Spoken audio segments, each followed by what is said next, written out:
Dear friends, thank you for coming here on this meeting, on this demonstration against 21st century fascism. Today, as we may see, Ukraine is choosing a new president after several bloody months of fighting. What most people do not know in Europe is that this is not a new person. The whole government of Ukraine is not new. These are the same old, corrupt criminals who were at power for several decennia. Nothing is new. And for what have all these people died on the Maidan in Kiev? So that an oligarch, a criminal who's been stealing from the country for several years, would still seize power.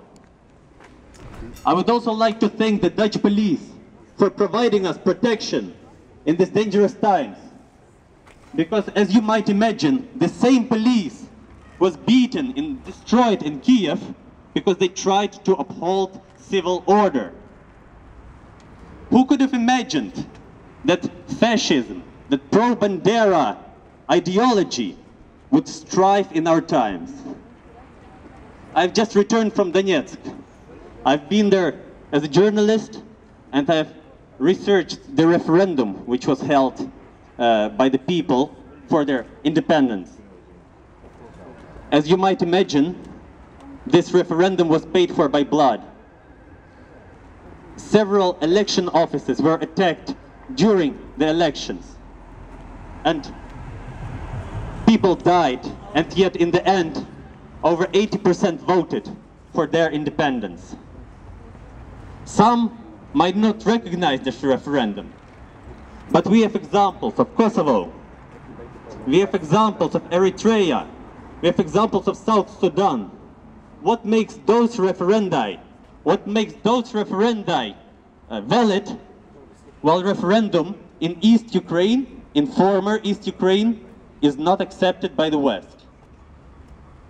We have the majority of people who voted, we have the majority of people who expressed their will, and we actually had people who were dying to protect the election offices. Now there's another myth. There's a myth that there are armed terrorists in East Ukraine.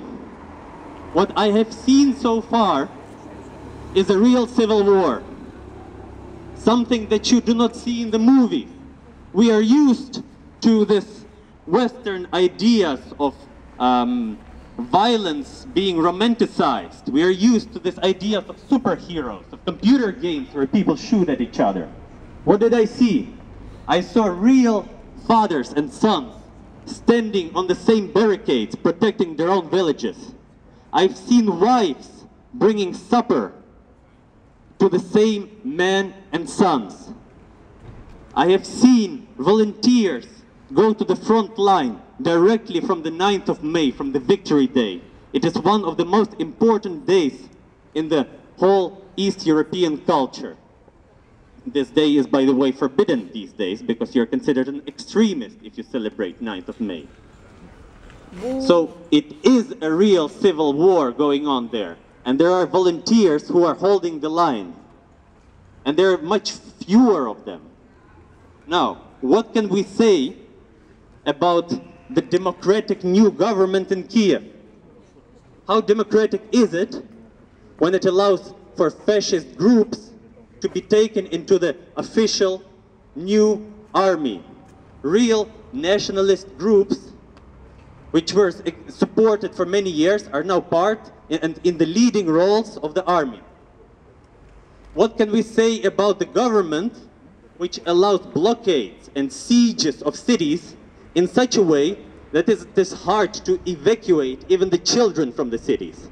And you might imagine cities with 100,000 people, hard to evacuate, and yet in the same time a city under siege, so that even people are not able to import insulin into those cities. There are actually people lying in coma in those cities because there's a shortage of insulin. How democratic is such a government? Now, we are talking about human rights and human rights violations. In Europe, this is a popular subject. And yet, how democratic is a government which disallows leftist socially oriented parties within the government, which persecutes political opponents and murders them. How democratic is a government where it is allowed to set a price on heads of political opponents just because they have a different opinion? Can we talk about genocide? The people in East Ukraine who have demanded their own independence, they are in fact targeted systematically, and they are targeted purposefully for their national beliefs. Every day we are lucky if we lose only 10 or 20 civilians. This is when we are lucky.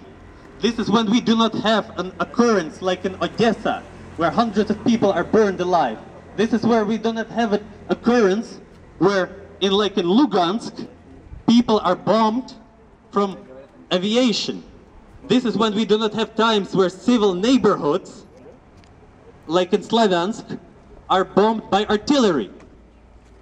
These are the lucky days when we lose only 10 to 20 volunteers. How democratic is such a government? And this is a question to the Dutch government as well. How far are we prepared to go to cooperate with the fascist government? How far? What do we gain? Please realize that the new government, the new president, these are not new people and they are not democratic. And most importantly, they are corrupt. They are rotten like the plague. It does not matter how many billions you give them. It does not matter. It will disappear in a bottomless pit. This is not even a business proposition. This is not even a business deal. Actually, Europe will just lose money on corrupt oligarchs. Please realize this in Europe, because this is important. And we will be coming here more often, and we will be coming in different cities until the truth is heard. Because you do not need to have millions of fascists in the government for fascism to strive. You just need millions of people turning their backs to fascism so that fascism strives. Thank you very much. Хочу вам все-таки сказать, что мы побеждаем.